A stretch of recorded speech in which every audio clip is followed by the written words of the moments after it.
सद्गुरुवे नमः, सद्गुरुवे नमः। मंगलमूर्ति सद्गुरु मिलवई सर्वाधार, मंगलमय मंगल करणो बिन बहुमारंबार। भक्तगणों को तथा देशवासियों को मेरा हार्दिक नमन।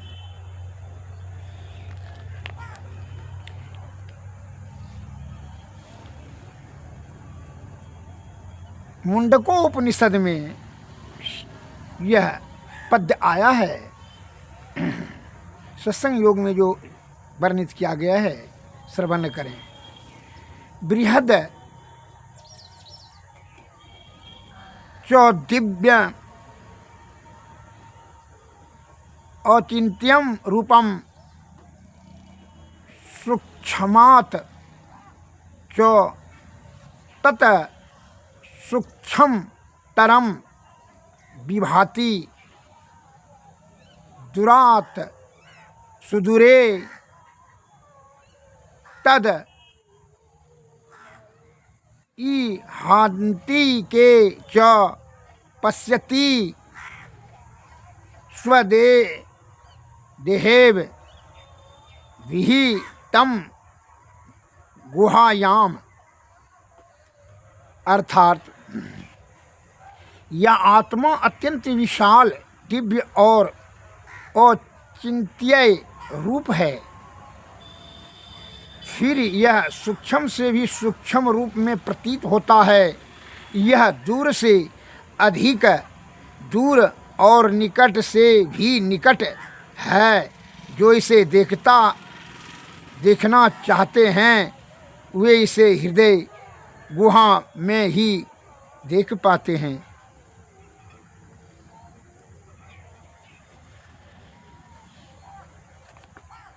यह संतों की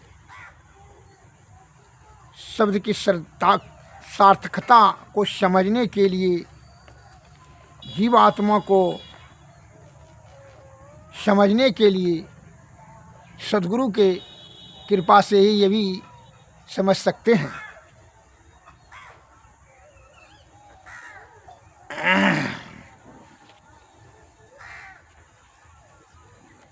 इसमें सद्गुरु महाराज जो बता रहे हैं,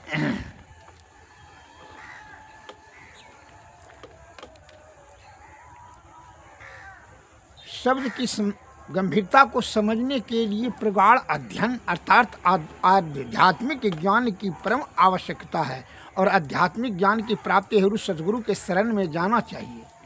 तो यह आत्मा और जीव आत्मा अर्थात जीव आत्मा और परम आत्मा की विभेद को समझने के लिए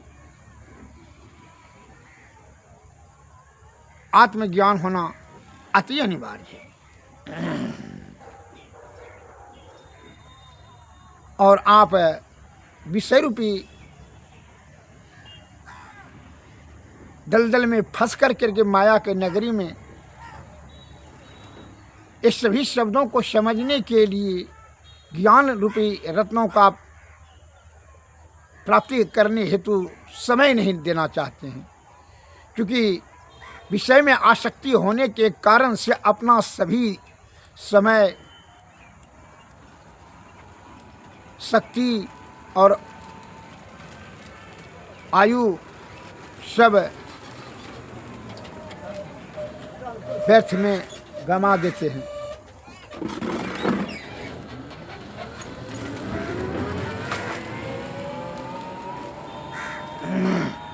इसके लिए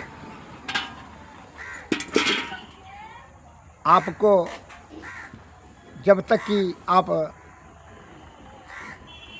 पूर्ण श्रद्धा, आस्था और पूर्ण विश्वास से सद्गुरु के शरण में सत्संग भजन में नहीं जाएंगे, भक्ति भेदभाव नहीं रखेंगे और शुद्ध चित्त आत्मा सतोगुण में सदाचार का पालन नहीं करेंगे, तो फिर आप ज्ञान प्राप्ति करने के मन और अहंकार को अपने नियंत्रण में करेंगे। अस्थिर बुद्धि से गुरु के बताए हुए शब्दों को अमल करेंगे जीवन में आत्म ज्ञान उत्पन्न होगा प्रगाढ़ अध्ययन और गुरु के मार्गदर्शन से। तभी ये सभी शब्दों की सार्थकता को समझ पाएंगे। लेकिन विषय में आसक्ति होने के कारण से अपनी आयु गंवा देते हैं। अतः जो एक बात को सदैव ध्यान में रखिए कि जो विषय भोगी है उसको आप अगर यदि उस पर भरोसा और विश्वास करके उसके से है सुधारने में या धर्म उपदेश देकर के ज्ञान देने में अगर यदि आप उपकार करने के बारे में अपना समय देंगे तो वह जो पाप बुद्धि वाला जिसकी प्रवृत्ति पाप कार्य में रत है उसको आप सही मार्ग पर लाना बड़ा मुश्किल है। अपना समय की बर्बादी होगी और आपको भी उसका पाप का भागीदार बनना होगा। इस बात को ध्यान में रखिए। अतः पाप प्रवृत्ति वाले से दुष्ट प्रवृत्ति वाले से दूर रह करके ही अलौकिक ज्ञान की प्राप्ति की जा सकती है। जैसे एक उपमा देता हूँ मैं। एक बेंग ने तैर कर करके नदी के उस पार में जा करके अच्छा तरीका से भोजन प्राप्त कर लेता और बड़ी आनंद से जीवन बिता रहा था। फिर इस पार में घर था, चला आता तो उसको एक दुष्ट प्रवृत्ति वाला जो डंक मारने का प्रवृत्ति था बिच्छा को, जो विष से आयुक्त था, उसने पूछा भैया आजकल जो है आप मोटा ताजा हो रहे हैं, बड़ा सुख शांति से जीवन यापन करते हैं, इसका क्या कारण है? उसने भोले दिमाग से कहा कि नदी के उस पार में हम चले जाते हैं तैर करके, वहाँ भोजन प्रचुर मात्रा में प्राप्त हो जाता है, इसलिए जो है बड़ी आनंद पूर्वक भरपेट भोजन मिल जाता है, भोजन करके फिर चले आते हैं। तो उसने बड़ा आरजू विनती किया कि भैया हमको भी ले चलिए। अगर बेंग ने कहा कि तुमको कैसे ले जाएंगे, तुमको तो काटने की प्रवृत्ति है, तुम्हारे विष से तो हम मर जाएंगे, तुम काट लेगा तो। नहीं भैया हम कभी नहीं ऐसा गलती करें, कैसे काटेंगे, आप इतना उपकार करेंगे भैया, हमको भी भोजन वहाँ मिल जाएगा, आपकी कृपा दया से मैं प्रतिज्ञा करता हूँ, कसम खाता हूँ, ऐसा कभी नहीं कर सकेंगे। एवं प्रकार से उनको विश्वास में ले लिया। कहा ठीक है, जब तुम इस प्रकार से आरजू विनती करते हो। तो वह पीठ पर बेंग ने अपने पीठ पर लाद कर करके बिच्छू को लेकर चला। तो वह बीच नदी में जैसे पहुंचा तो आदत के कारण से, जिसकी प्रवृत्ति जैसी होती है वो आदत के कारण उसको डंक मार दिया। बेंग तो उसके विष के दुष्प्रभाव से वह लहर और जलन से बेचैन और व्याकुल हो गया और कहा, रे मूर्ख पापी दुष्ट, तुमने हमको डंक मार दिया, अब हम बचेंगे? और जब हमने बचेंगे तो तुम भी तो मर जाएगा।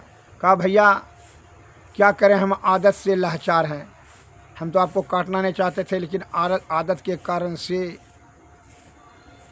हम आपको डंक मार दें। हम यह भी जानते हैं कि हमारा मृत्यु भी अब निश्चित हो जाएगा आपके साथ साथ में।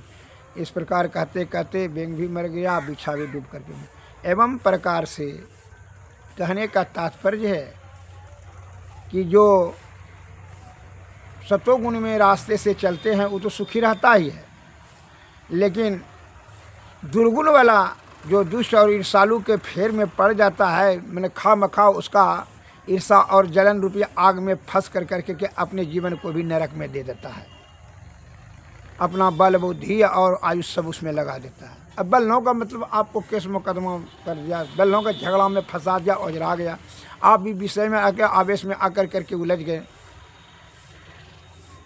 अतः ऐसे सब दुष्ट और ईर्षालु से दूर रहें, क्रोधी कामी क्रोधी लालची लोभी लंपट से दूर रहें। नहीं तो यह कलयुग में नाना प्रकार का जो है विषय से आसक्त रखने वाले विषय भोगी जो रहेगा, दूसरे का भी सुख दे करके उसको जलन पैदा हो जाएगा और उसको भी विनाश की ओर धकेल देगा। दूसरे का सुख उसको अच्छा नहीं लगता है।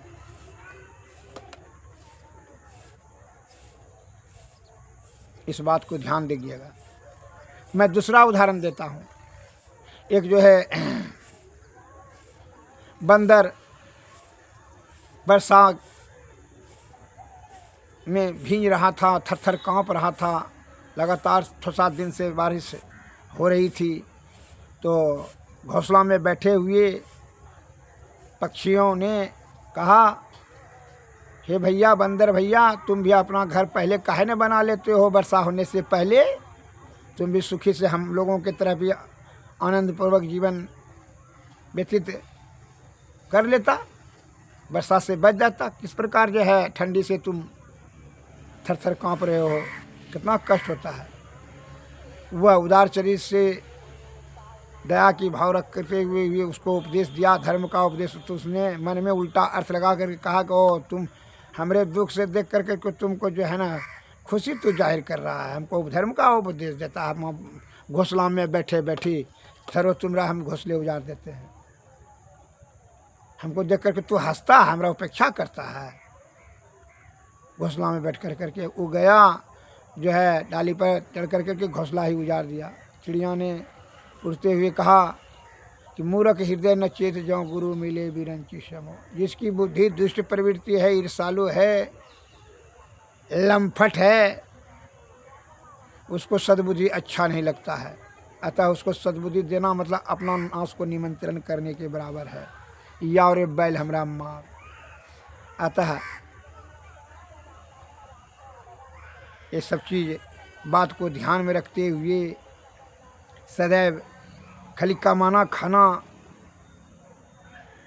रहे। आप बहुत बढ़िया है, इसमें संशय नहीं है, लेकिन अगला जो है वह बढ़िया नहीं है, आपको खामखा आकर करके ढीस देता है। क्यों? वह आपके सुख देख करके बड़ा वह जलन भाव होता है उसको। इस प्रकार से आपको भी विषय रूपी आग में घींच कर के धकेल कर करके उसको आपको विनाश में धकेल देगा। यही ईर्षालु और दुष्ट का प्रवृत्ति होता है। सज्जन और दुर्जन की यही परिचय है। एक मैं और उदाहरण देता हूँ। एक महात्मा जी नाव पर सवार होकर के जा रहे थे, उस पर जो है ना 10-15 ठो लुच्चा प्रवृत्ति का दुष्ट दुर्जन बैठे हुए थे। महात्मा जी को बैठने देता था। तो नाविक ने अंतिम में जब नाव खोलने लगा, महात्मा जी को धक्का दे कर करके नीचे करे, ना उतरिए आप, भिखमंगा तिंगा कहाँ जाएगा, उसका उपेक्षा के भाव से महात्मा जी को उतार दिया डांट डपट करके। जब नाव खुलने लगा तो महात्मा जी ने अर्जुन विनती किया मल्लाह से, तो मल्लाह ने दया आया कह गए बैठ जाइए। एक कोनों में बैठ गया। महात्मा जी जो है वो चारों ने उसी के उपेक्षा करने लगा और उससे मजाक करते हुए कहा कि भीख मांग करके खाते हैं, लाज नहीं लगता है, इस बुढ़ारी में बाल दाढ़ी बनाते हैं, नाना प्रकार का कठोर शब्द बोलते गया और जो है उसका उपेक्षा करते गया। और अंतिम में उससे मजाक चुट्टी काटता था, कभी कुछ करता था, कभी धोती खींचता था, कभी कम्बल कमंडल इत्यादि से उसको कष्ट देते रहा। बीच मझधार में जब नाव पहुंच गई तब जो है ना दुष्ट दुर्जन ने मिल करके उसको धकेल दिया। महात्मा जी जो है पानी में गिर गया। अब प्रकृति को बर्दाश्त नहीं हुआ, जो है वहाँ आकाशवाणी हुई, बड़ी अंधर तूफान उठने लगा और आकाशवाणी हुई, दुष्ट तुमको जो है तुम्हारा नाव समेत जो है तुम सबको भी हम जो है अकाल मृत्यु दे देंगे, मृत्यु के चपेट में लपेट देंगे, तुम्हारे भक्त को इतना कष्ट देगा। यह आकाशवाणी साफ साफ शब्दों में वो दुष्टों ने सुना, थर-थर कांपने लगा। महात्मा जी ने भी सुना तो महात्मा जी ने बड़ा बेचैनी बेसब्री से छलांग लांग मार कर करके फिर नाव पकड़ा और भगवान से अर्जुन विनती करने लगा, हे प्रभु आप तूफान को रोक लीजिए, या अंधी तूफान को शांत कर दीजिए, आप इसको किसी प्रकार का कोई हानि मत कीजिए। ये सब अज्ञानी है, अबोध है, इसका प्रवृत्ति जो है दूषित हो गया है, कुसंगति का कुप्रभाव आता है, इसका गलती क्षमा कर दीजिए। इस प्रकार अर्जुन विनती किया तो भगवान ने अपने अंधी तूफान को प्राकृतिक प्रकोप शांत हो गया।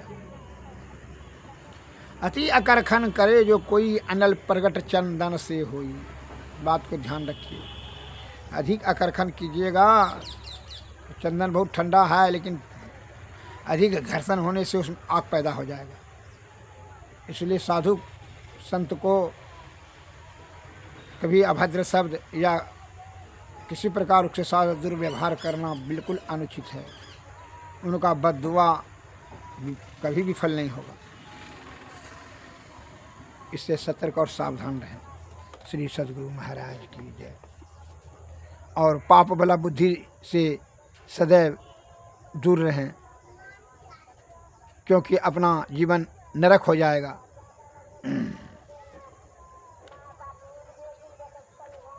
श्री सद्गुरु महाराज की जय। श्री सद्गुरु महाराज। इसके लिए गुरु के शरण में रहें।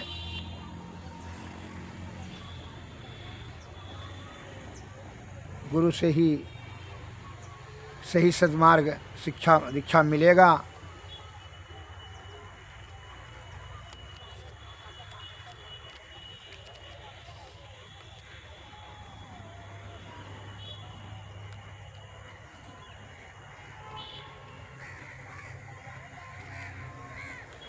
समय गया फिरता नहीं, झटई करो निज काम।